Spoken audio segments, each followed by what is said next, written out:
everybody. Welcome back to the Friendoville podcast. My name is Steve, and joining me, as always, Jeff. How you doing, Jeff? I'm well. How are you? I'm doing very good. We got your seemingly. Well, we're going to find out this week. We've actually got the mic issue sorted out. We thought it was last week, but then it wasn't last week. It was this week. Yeah, I'm positive that I had the snowball plugged in last week, but because we were recording at an early hour on a Saturday morning, I'm pretty sure that I didn't actually select the snowball, and I was just using the microphone on these crappy earbuds that came with my phone. So. The older we get, the window of usefulness, it's like shrinks during the day. Like we're in our early 40s, approaching our mid 40s. And like nowadays, we're basically only useful between like 1 p.m. and like 4:30 p.m. Yeah, that's generous for me on some days. Yeah, anything outside that window. Yeah, but also like you start to look back on life and you look back like, oh, how old were our parents when they were like coming to us to program the VCR and stuff like that? You know, like, and then it's just like, oh yeah, that kind of makes sense now. Right. That's right. Yeah, there were a lot. They were more useful at like things like buying houses and doing taxes properly. Like, well, I could always program a computer or a VCR just fine. But like, if it comes to, how do I get auto insurance? I don't know. You know. Oh, I barely know how to do that. Hopefully, I always pay somebody to do my taxes. I stopped doing that a while ago. I'm like, I'm not going to mess with TurboTax. It's annoying. Yeah, I do TurboTax. I'm like self-employed. I should not be doing that at all. No, it's so annoying. I just want to shove money at somebody and just say, please take care of it. I just can't deal with it right now. I've got too many Anyways, Loki came out. We're going to talk about Loki today. You've got a trill at the top of your frame. Yeah. Oh, is that in the frame? This is better if I do this right. I just love this joke so much. Does it look good now? People that listen to the audio feed don't understand. Like, I'm putting the mic in front of my face, everybody. Because I'm an idiot and I'm a child. Doesn't matter. So yeah, I was very much looking forward to Loki because I knew it had something to do with time travel, which I love. Yeah. The character of Loki has become one of my favorites. Great. And I was really looking forward to it. So I figured we'd do a couple things today. We do just sort of a straight up review with spoilers. We're going to talk about spoilers. And then I went digging online because I really enjoy, even though they never end up panning out, I really enjoy looking at fan theories because people out there are they're a lot smarter and they have a lot more time in their hands than I do. To whip up these fan theories. So that'd be fun. I don't know if they're smarter. I mean, if they were smarter, wouldn't they work out? Wouldn't some of the theories pan out? Like, I appreciate, by the way, your dedication to the fan theory stuff because I just can't do it. I gave up on it after like Lost. Yeah. Remember Lost and all the fan theories that swirled around Lost? And I remember just pouring through those for hours while we were watching Lost. And then at the end, just being like, well, none of that. I just wasted so much time looking at all that stuff. What the hell did I do that for? Yeah, that's one way to. You know, nobody has like even a decent batting average when it comes to these things in general. I did watch last night. I watched a video from like a couple years ago. It was like all the unsolved mysteries of Quantum Leap with Donald Belisario. So they actually, who apparently I think is either still alive or he was when they filmed this, just a short couple of years ago, and they asked him a bunch of really cool questions about Quantum Leap, you know, like, hey, what was the deal with the evil leapers? Did Sam Beckett really never get home? And all the answers were so underwhelming from the creator of the show. Like, oh, man. When they asked him about like the evil leapers, he was like, yeah, I don't know. I was never really into that idea. You know, I wrote it into like one episode and then I think like another writer wrote into a different episode, but I really wasn't into that whole idea. Like there was no like a Bible or anything or backstory for like, oh, when are these evil leapers from? Because I thought it was the coolest idea. I'm like, whoa, wait a second. Somebody's out there. They did their own Project Quantum Leap, but it's like a crappy evil version of it. I want to know more about that. I love the sci-fi aspect of it and the lore behind it all. He's like, I don't know. It's just sort of a crappy story. You know, it's kind of like Vince McMahon in the WWE. It's like, you'd like to think that he's going to have these like years long stories with intricate plot details, but he's like, oh, no. You know, I like this guy. He was big, so I threw him out there and he wrestled. You know, that's kind of... That is kind of... I mean, that speaks to... I think that part of that is generational. Like, Belisario and McMahon are the same generation, but they're also, like, those sort of no-nonsense guys. And that's an approach that people take to storytelling sometimes. Yeah. when I think a lot of the shows that we were the shows and movies that we really respond to are very dense and very mythologically intricate, right? Yeah. So when we respond to a show that has that possibility, but isn't set up by somebody who's of that mind or of that sort of ilk, then it can be really underwhelming. Yeah. But that's a great thing. I think that's one of the great things about. Sometimes I wonder how much George Lucas is like that, or how much he's like an old school, like again, that's a generational thing. Is he a little bit more like a Belisario kind of guy that's just like, well, yeah, I had sort of loose ideas, and then we went this, and it was like, and then the Star Wars universe has become so intricate, but it's done so with the help of really great storytellers. Like objectively, I think a lot of us still feel that Empire Strikes Back is the best movie, and you have to wonder if that's because somebody like Lawrence Kasdan wrote the script, and really at that early phase, really started injecting a lot of mythology and a lot of sort of through lines that got picked up and we responded to as fans. So yeah, I wonder. Well, yeah, on this tip, I think that what are the reasons, or if not the kind of dominated reason that the MCU is so satisfying to so many of us, is because you have a guy like Kevin Feige so focused on having very intricate mythology. So, within the first couple of minutes of Loki, you're just automatically like, this is great. They're setting up so much stuff, and it's obviously super conscientiously done, and everything from the storytelling and the acting through to the breathtaking production design. Oh my God, yeah. And visual effects and all that stuff is just breathing more and more life in this thing that we've all come to love. So, the MCU that we all come to love over the past decade plus. So. Yeah. No, I thoroughly love it. So I think what we'll do, we'll just review this first one, and then when the season finale drops, apparently they're already filming season 2, which is cool. I had no idea that until today when I started researching a little bit.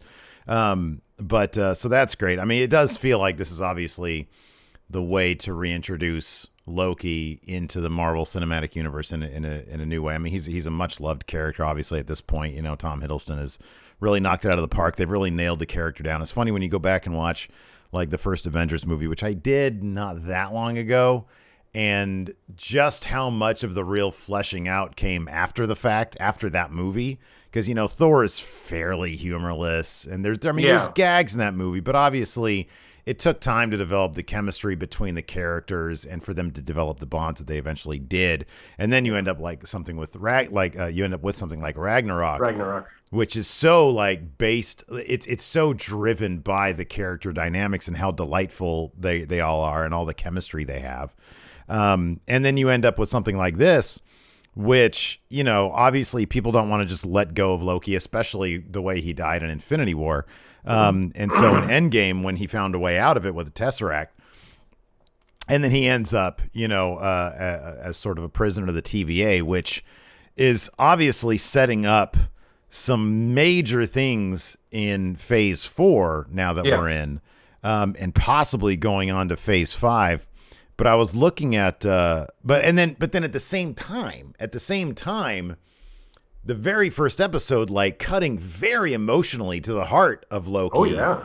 And him making some pretty huge revelations, some real man in the mirror type stuff, Oh, definitely. That stuff is great. And the stuff brilliant. that he does, the acting that he does with Owen Wilson and that kind of stuff, the writing and the acting there is just exploring the character of Loki and just the fundamental stuff when Owen Wilson's character is going at him.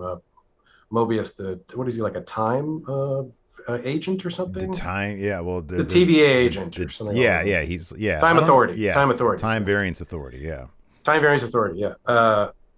He just asking him if he likes to hurt people, and getting into that character stuff was great. Yeah, having all that Loki sort of, all the evidence to present in front of him, saying, "Hey, what is your deal?" And obviously his end game is, "Hey, another version of you is out there murdering our people and really trying to screw with the timeline, with the precious timeline.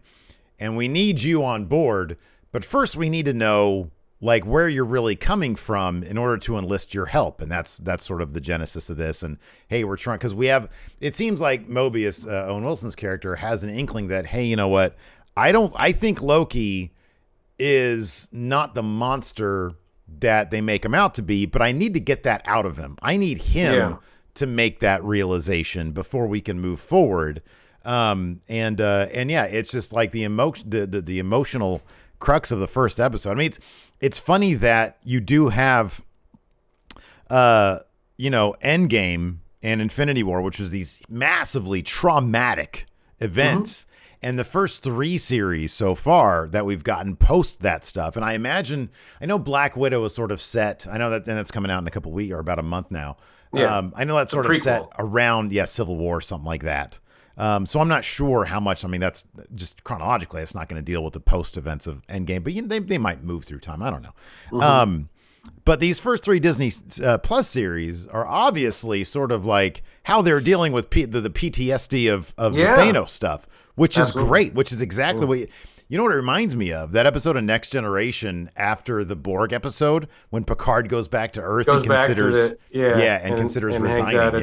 His family's vineyard. Yeah. And it's it's such a brilliant episode. And in that episode he comes to the realization, hey, I do belong up there and I need to let go of, or I need to make the realization that I can't control everything and this wasn't my fault. Yeah, I need to get on the road to recovery. All that stuff that he does with his brother. Oh, it's so good. And then, it's so good. And then at the end of that episode, when he's just like, he gets into a fight, and then his brother and him are just caked in mud, and they track him into the house, and then they get drunk. Yeah, they get drunk. They just get drunk. It's so great. It was pretty great.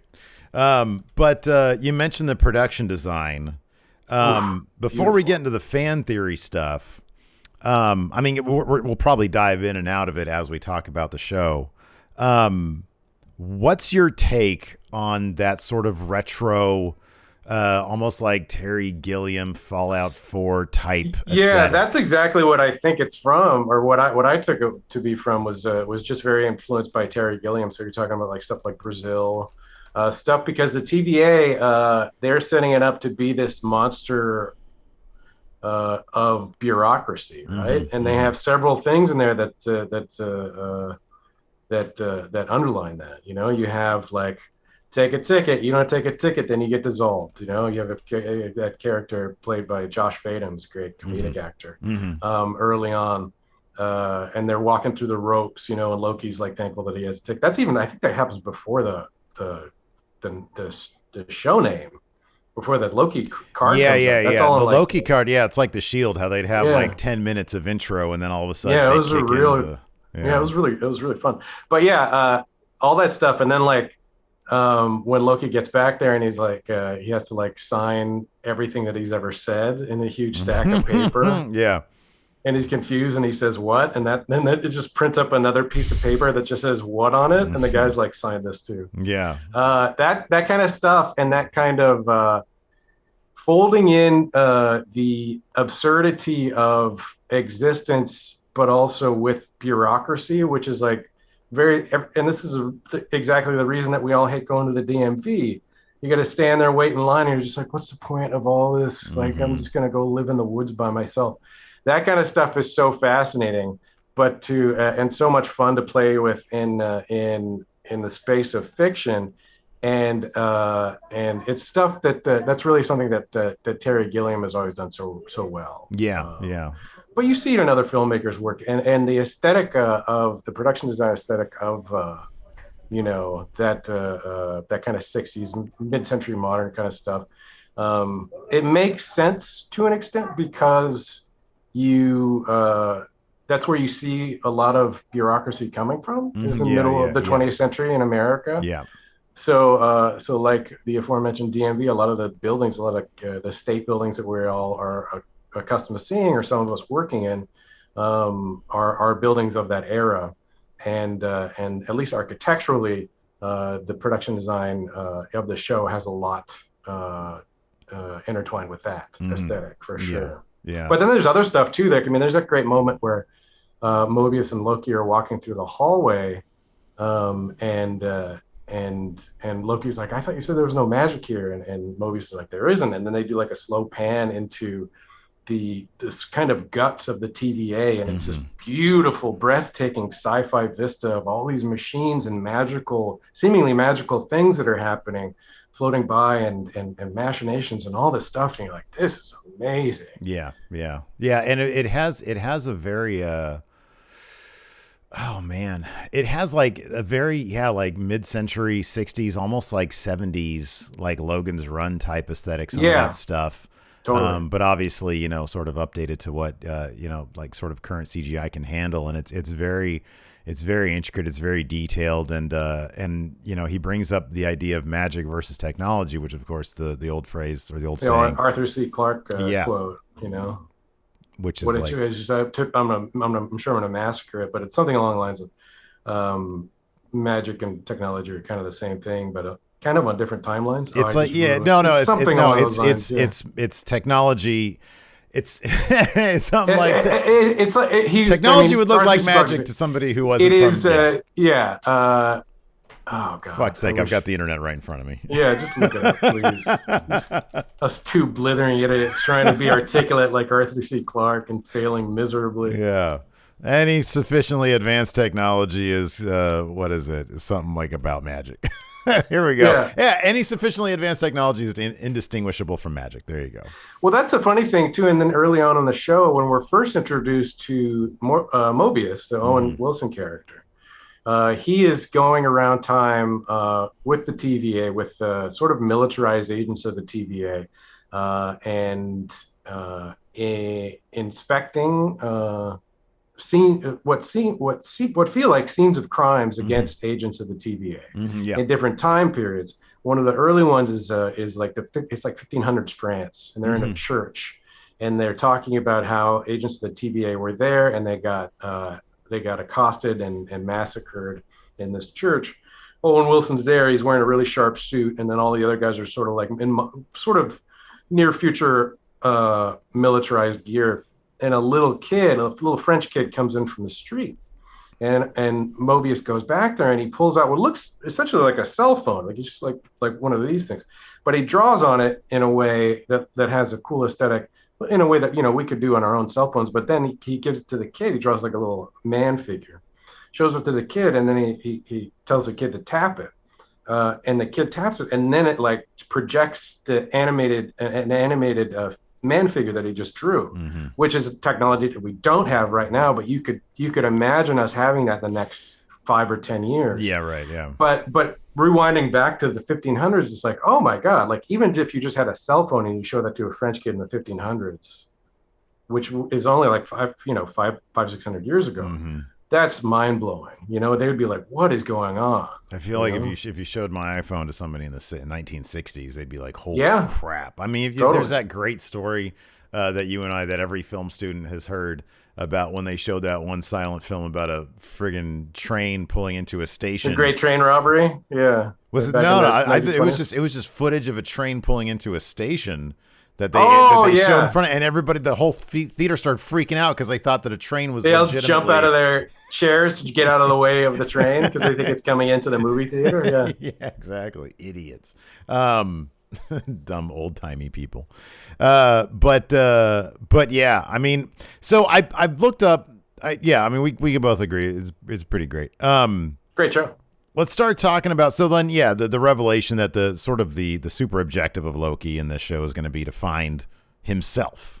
I mean, that's the metaphor as well. I mean, but the basis is Loki, as those, and this shouldn't be spoiler, like ideally people, if they're going to watch a show, have watched the MCU movies. Yeah. They know in the context of Infinity War, Loki is murdered by Thanos. That happens circa 2018? Yeah, somewhere around there. In the MCU universe, in the Marvel Cinematic Universe.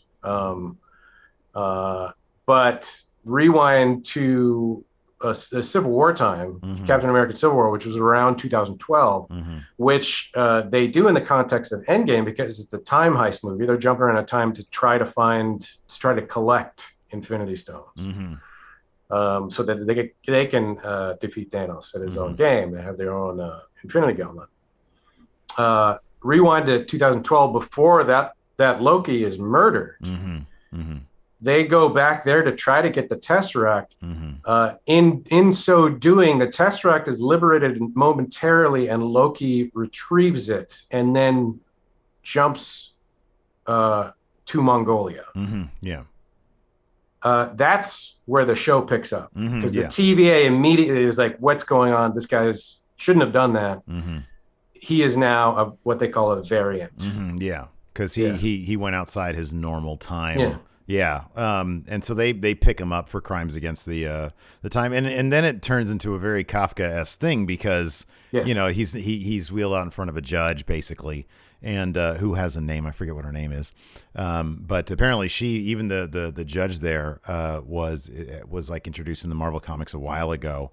Wow. Like everything, like the TVA, I never realized that they were part of the Marvel universe. And then yeah, the character that's the judge, I forget her name, but she is part of the Marvel universe. I didn't see anything that Owen Wilson's character Mobius, which of course was the name of the great artist Mobius, among other things. I think Mobius was even a pseudonym for the artist, which his name's like Jean Girard or something like that. Yeah, Mobius. Yeah, but also there's it's also an interesting play. I mean, it's twofold by my interpretation, because when you get to the TVA and you see the kind of intricate detail that's going on, it very much harkens back to Mobius's art. Yeah, because sure. he had such beautiful, intricate. Yeah. When he's doing buildings and stuff in cities, it's so intricate and the detail is so fine. He never really varied his lines. Never really varied in weight. It was always just very detailed line, and the line work itself was always very sort of static. But he could create such energy with a simple line. A magnificent artist. Absolutely. But then there's also because Mobius is an agent to the TVA. There's the classic Mobius strip, which is like you take a piece of paper, you fold it, and then you make a loop, and then you have essentially infinity. Yeah. Because then if you trace on one side of the paper, you're tracing back and forth over and over again. Yeah. And your pencil never leaves paper. So yeah. So of course Loki tries to escape it, and he tries to use his powers.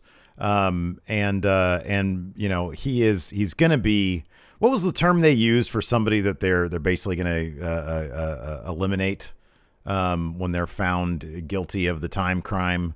They're gonna like rewrite them or something like that to sort of fix the variant. Yeah, it was something like that. And so Owen Wilson steps up and says, "Hey, I have an idea. Let's not basically destroy this person." Yeah. And so that's when he tries to enlist him. But first he's got to, sort of do the psychological rundown with him. And of course, Loki, he might not have his powers, but he's still very crafty. So he's able to escape for a little while. They have this great little device that rewinds them in time. And that's so really fun. If you try to rush somebody, you can hit this button and they'll go back and work from where they were, a second ago. And so Loki uses that on one of the more belligerent guards, which is a fun moment, and she's pretty frustrated by that. He runs into when Loki realizes just how outmatched he is, because he's never heard of the TVA, and they're supposed to be this big organization, this big reality bending organization. He ends up in one of the sort of offices, the back offices of the TVA, and there's this office drone basically, and he's like, "Listen, I need you to give me, I need a way out of here or I'll gut you like a fish." And the guy says, "What's a fish?" And at that point, it's great because we all realize, oh, this is some different shit then. Yeah. This is like some completely different shit. And he's like, "It means I'm going to be very violent towards you." It's like, okay. And so he's like, "Here, there might be something because he needs a Tesseract back." Yeah. And he opens up a drawer and there's just like a junk drawer of Infinity Stones. Literally filled with Infinity Stones. Yeah. And he's like, "You have Infinity Stones here?" He's like, "Oh yeah, we use those as paperweights." Yeah. and so of course that became a huge meme with the Loki show. And then we all realize, okay, they're stepping it up quite a bit from Thanos. Now what he was, bending over backwards to collect and killing his daughter and eliminating half the universe. They're meaningless. Like, this is a whole nother level of crazy shit. Well, that's the great thing about that too, is that it automatically sets sets up something like the Eternals, because you've already had people like people in the fanverse being like, well, if the Eternals are so great and they've been here forever, why didn't they step in the in the first Avengers, to stop Loki? Or why didn't they try to stop Thanos? Why didn't they do all this? And it's like, well, no, there's just a lot more going on, guys. Like that's what's up. It's a fairly insignificant thing. It's like, okay, well, why didn't you stop these ants from creating this, other ant fortress over here and invading these other ants? And that's what's seemingly setting up. Because so when he goes in there, you get to see, and I love when movies do this. They did it in Back to the Future 2 at one point, where we get like a little tour guide film by so it's like a little animation thing that do that explains what the TVA is there for with the timekeepers. I love it too. My favorite go-to is Jurassic Park. Yes, yeah. With the DNA, dino DNA. That's a great one. Yeah, Biff Tannen, collect, and you see like the Gray Sports Almanac there, and so. Yeah, we get to see, we're introduced to the concept of the timekeepers, who are these, sort of larger than, God-like figures who are, after a multi-dimensional or multi-universal war, decided, hey, it's going to be their purview to maintain the timeline. And you see sort of, because if a Nexus event happens, which is where, if something strays off the timeline, like we saw in Endgame when the Ancient One was explaining it to Banner in much the same way, how like a timeline veers off the main time course and everything goes crazy. They're there to prevent that. And that's what the TVA is there to do. And so we understand that, okay, this is, so like you said, this one aspect of phase 4 of the Marvel Cinematic Universe is going to seem, because we've heard all sorts of rumblings about Spider-Man No Way Home. Possibly like there was rumors of like Andrew Garfield showing up, of when we saw at the end how J. Jonah Jameson showed up as, the actor who played him in the previous series. God, what's his name? In the Sam Raimi movies? Yeah. Who was the actor who played J. Jonah Jameson? Come on, he's the guy that he's in everything. J.K. Simmons, right? Yeah, J.K. Simmons. Yeah. He showed up at the end of the last Spider-Man, of Homecoming, as J. Jonah Jameson. Yeah. And so it's like, okay, things are starting to creep in. We've already had, I don't know, I have no idea if they're going to tie it in at all, but Into the Spider-Verse sort of gave us the idea, they could do this. Also in Homecoming, Samuel Jackson brought up, Mysterio, even though he had turned out not to be, he's from a different dimension. So WandaVision dealt with this also. There was kind of an Easter egg with Evan Peters, the actor, showing up as Quicksilver, who, of course, was Quicksilver. Yeah, that kind of felt more like misdirection ultimately. But, but maybe not. You never can. I'm still holding out hope on that one. But we also know that the Doctor Strange sequel, the subtitle is Multiverse of Madness. Multiverse of Madness. So that's going down. And then Ant-Man and Wasp's Quantum Mania, where Kang, who is famously a big-time time-traveling villain in the Marvel Universe, is going to be the main villain there, played by Jonathan Majors. Jonathan Majors. Can't wait for that. He's amazing. He's so great. He's really good. I didn't know this. I was sort of, while I was digging through different fan theories, I was at Screen Rant.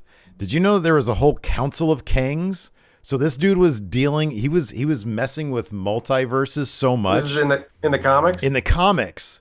He was jacking around with the multiverse so much that he just formed a whole council of himself. That's from hilarious. Various multiverse, yeah. I wonder if that was before or after Rick and Morty started doing it with all there's like Rick and Morty does it. I don't know how much you ever gotten a Rick and Morty, but they'll do that sometimes. There'll be like a council of Ricks where Rick just like meets up with a bunch of other Ricks.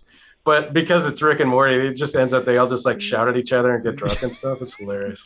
I think I watched I watched all of season 1, and it's sheer brilliance. It is absolutely it's great. Brilliant. It only gets better, by the way. Yeah. No, there's this great. So it says here from this Screen Rant article. In the 1980s, Kang found out that his time travel shenanigans resulted in the creation of numerous alternate timelines, each with their own version of Kang. At some point, many of them got together and formed the Council of Kangs. They were led by Prime Kang, who was believed to be the original, but so many timelines have been spawned by his actions that no one can really know for sure who the original really was. That's hilarious. Oh my god! That's so funny. But then, it ended up. There just ended up being like it says. There's also quite a few divergent Kangs who have gone on to forge their own identities.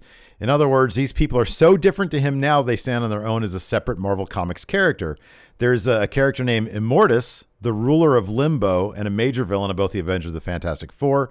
Iron Lad, who is a teenage Kang, and then Rama Tut, a version of the villain who took over Egypt and came to regret the crimes he committed as Kang the Conqueror.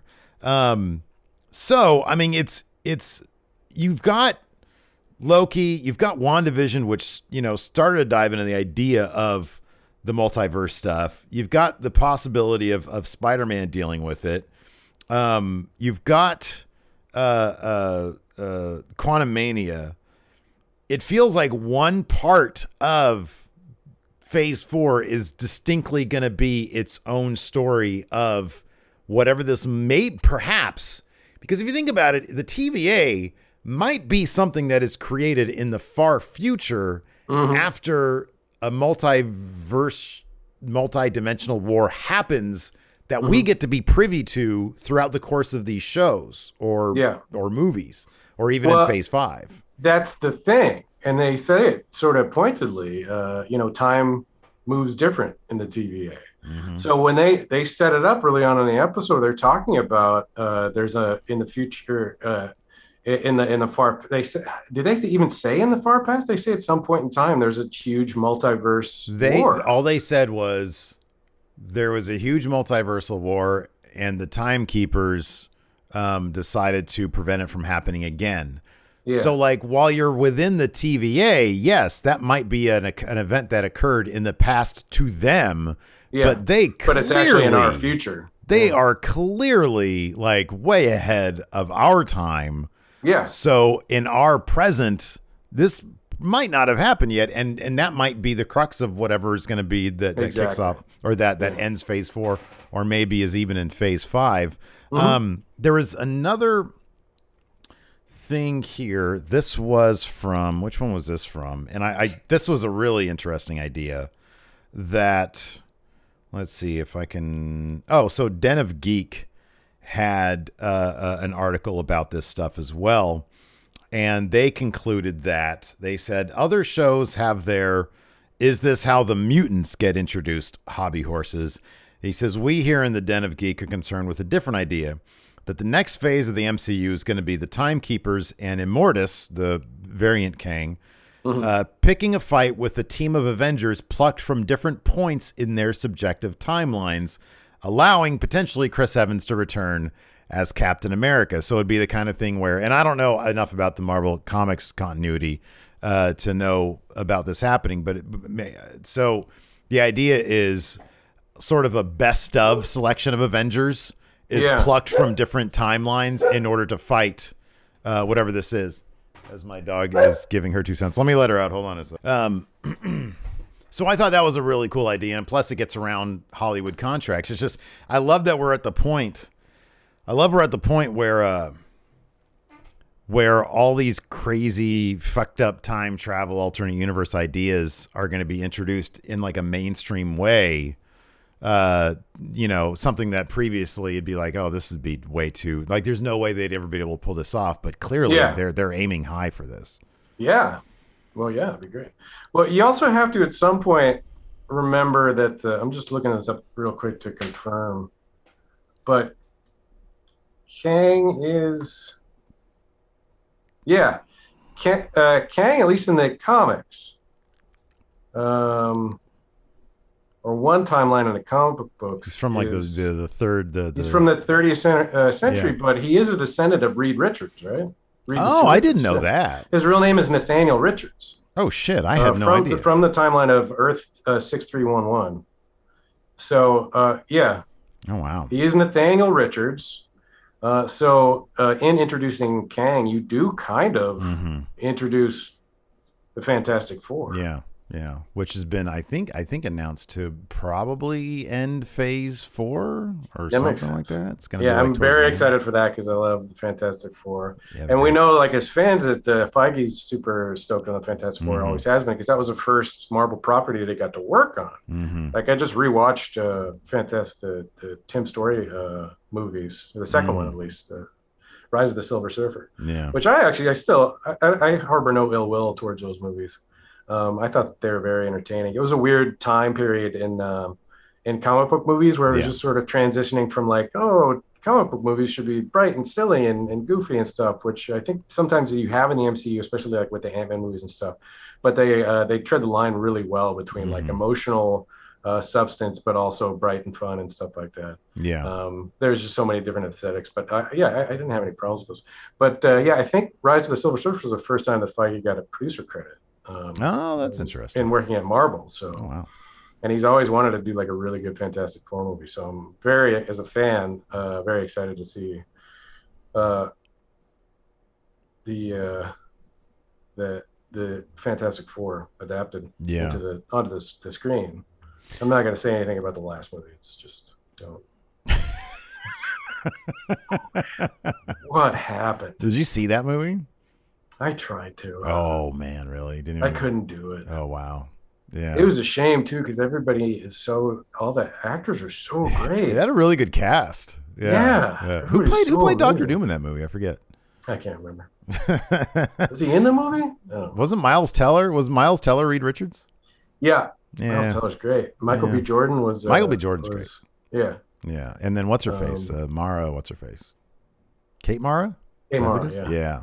Another thing to note about Loki, when they mentioned, I think it was towards the end when those TVA agents showed up, wherever they showed up, and they had noted that the technology left behind by somebody was from the third millennium. That could also be a reference to Kang. Who is, from the third. Oh, that seems likely. Did you read that in the fan theories? Yeah, this is on that Screen Rant thing. Yeah. So I mean, it feels like, I mean, they obviously have to step up the threat level, the villain level, and I mean, this is sort of the way to do it. Is like, people who would treat the Infinity Stones as paperweights. I think it's absolutely great, and then, I mean, it bodes well for like, the year 2027 when we start dealing with Galactus. Yeah, definitely. Because that's going to be a thing. But what'd you think of the appearance of what was it, like a 90s era energy drink, Josta? I just saw that. Yeah. I just saw that on one of the Easter egg articles that I read. I don't remember. I vaguely remember Josta. It was like an early energy drink, apparently. Yeah. I forgot what the flavoring was. I want to say it was like guarana or something, or some sort of tropical fruit or something. I remember trying it at some point and being like, oof, no. It's a bit much. Yeah, not for me, but yeah, apparently it wasn't for many people. I remember when Red Bull first came out and everybody was like, oh my God, people are going to get heart attacks from this. It's too much. Yeah. Meanwhile, I was like, oh, I got Graveyard Shift. I'm going to soak down 5 of these things. I loved the DB Cooper reference. Oh, amazing. So great. That was so awesome. And I love that he lost a bet and it had to do with Thor and Heimdall. I thought that was hilarious. Well, but that's also like, I mean, that was back in the 60s. So that shows that Loki, in his mischievous, in his actual God of Mischief guise in that role, has been jumping in out of our timeline in Midgard already and doing things. So that was such a great way to such a very concise and great way to parlay that. You know? I thought that was I was so excited at that whole scene. I was like, this is great. Even when because they put that in an early trailer. It was in the trailer, and we were like, oh man, yeah, this is great. Loki's DB Cooper. It makes all the sense in the world. Yeah, totally. No, all that stuff was great. And then of course the last little bit where, he breaks down and he says, I don't enjoy killing people. It's part of the, the illusion that I have to put on because I'm a weak villain, basically. It was really, really, really good stuff. But yeah, I mean, the next, I think phase 4 goes through, according to this timeline I have, it goes through at least summer of 2023 with Guardians of the Galaxy Volume 3. And I think did that just wrap? Wait, did they finish filming? Oh, that? I think that they're filming that right now. They're filming it right now. Okay. But yeah, I mean, there's we've got a lot of stuff coming up in terms of like the next one, like the Eternals comes up November of this year. Correct. And I'm just sort of looking at stuff that would probably, this year, as far as actual movies go, I mean, non-Disney Plus TV shows, but like movies. Yeah. It's going to be Black Widow is the first one that's in July. That's in a couple weeks. Mm-hmm. And then I think Shang-Chi comes out, September. And then the Eternals in November. Yeah, and then Spider-Man in December. Oh, December, that's right. I feel like Eternals and Spider-Man are going to be the ones that Loki, like if they start picking up a lot with the time travel multiverse stuff, Eternals is probably going to be the next one where we get, kind of another taste of that. I mean, maybe they'll touch on it in Shang-Chi. I'm not really too sure. I have no idea. I'm curious about that to see how much they're just gonna, if it's just gonna be a lot of origin story about Shang-Chi and stuff like that. But I'm on board either way. Yeah, I definitely want to check that out. So yeah, and then in 2022 we've got Doctor Strange. That's in March. Not sure how much Thor: Love and Thunder is going to dive into this kind of stuff, but I'm looking forward to that. Well, yeah, you love Ragnarok so much. Ragnarok's like my favorite comic. I do too. It's a great movie. It's the best. And then it's like another. For TV shows, the rest of this year on our Disney Plus shows, we have we got. What If comes out, the animated show. Yeah, I wonder if I don't know. I mean, they could work a little bit of the stuff in there. It'd be interesting to see. I mean, there's just so much. Having read so many issues of What If throughout my life, the conceit of that comic and now show, I think, is always that everything is just purely hypothetical. Yeah. And nothing in it ever really affects the main timeline. Yeah. To my knowledge, I don't think that they ever really did anything in an issue of What If that affected the main timeline or the main comics continuity. Yeah, not unless they did it like a lot later after I was done reading their stuff. It wouldn't surprise me if maybe the framing device for What If sort of, referenced the stuff that's going on. I could see, because it's probably going to be like the Watcher, sort of introducing stuff. Who plays his voice too? Jeffrey Wright. What? The voice of the Watcher. Yeah. Oh, that's amazing. Isn't that great? I had no idea. That's great. Oh, I love it. That's fantastic. I love Jeffrey Wright so much. Let's see here. I like this graphic that I'm looking at right now. What is this even from? It says Venom is part of Marvel's Phase 4. Come on, man. It's a different company. I never watched the first Venom movie. I guess I should check it out. I heard decent things about it. I never really got into Venom. Like, and I really love Donny Cates, but I haven't checked out any of the stuff that he's written on Venom, just because I never really got into Venom as a character. Yeah. I was never even a huge. I mean, I love Spider-Man and stuff, but I never bought or read Spider-Man books to any kind of dedicated extent.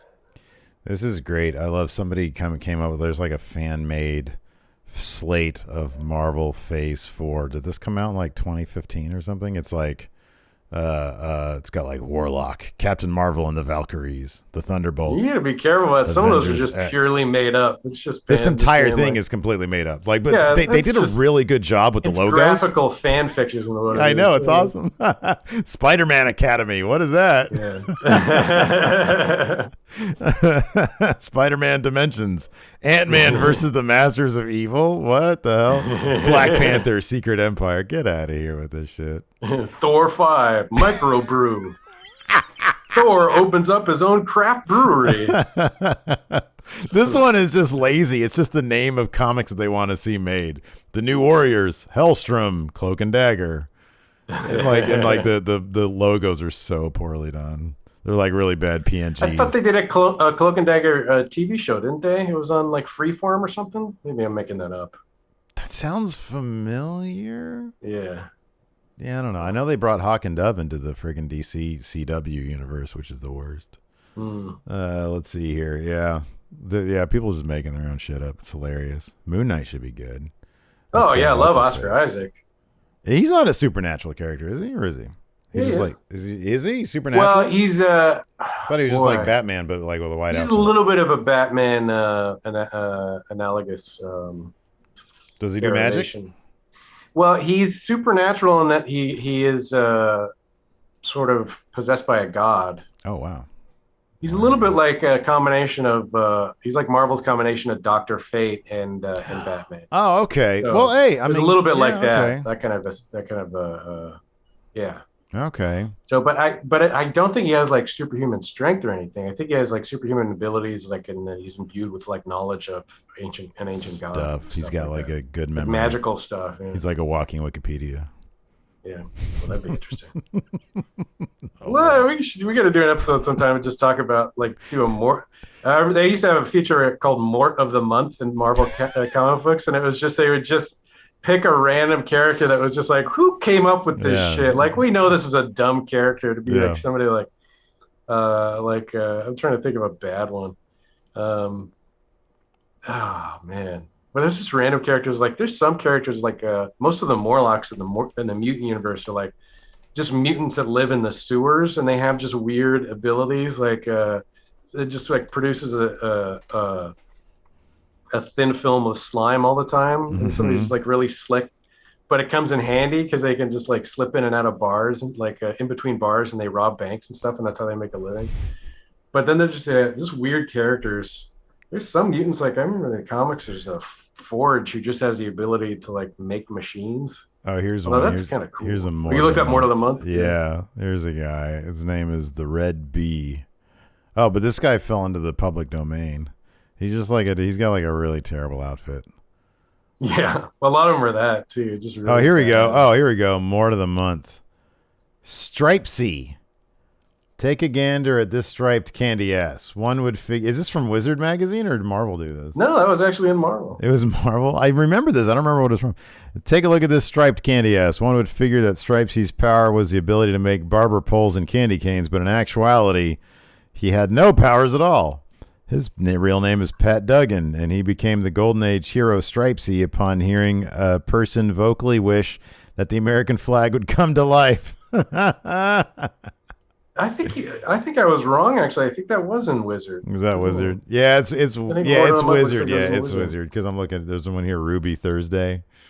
Wizard was great. I miss magazines like that. Well, I mean, then the internet came about. Now it's just the internet. Yeah, now it's just Reddit, and then you fall into like a far right conspiracy trap. Like I just want to look at comic book stuff. Stumbling into QAnon stuff. I just wanted to find my Mort of the Month. Now I'm indoctrinated into Q. I'm waiting for the next Q drop to show up. Fucking weirdos.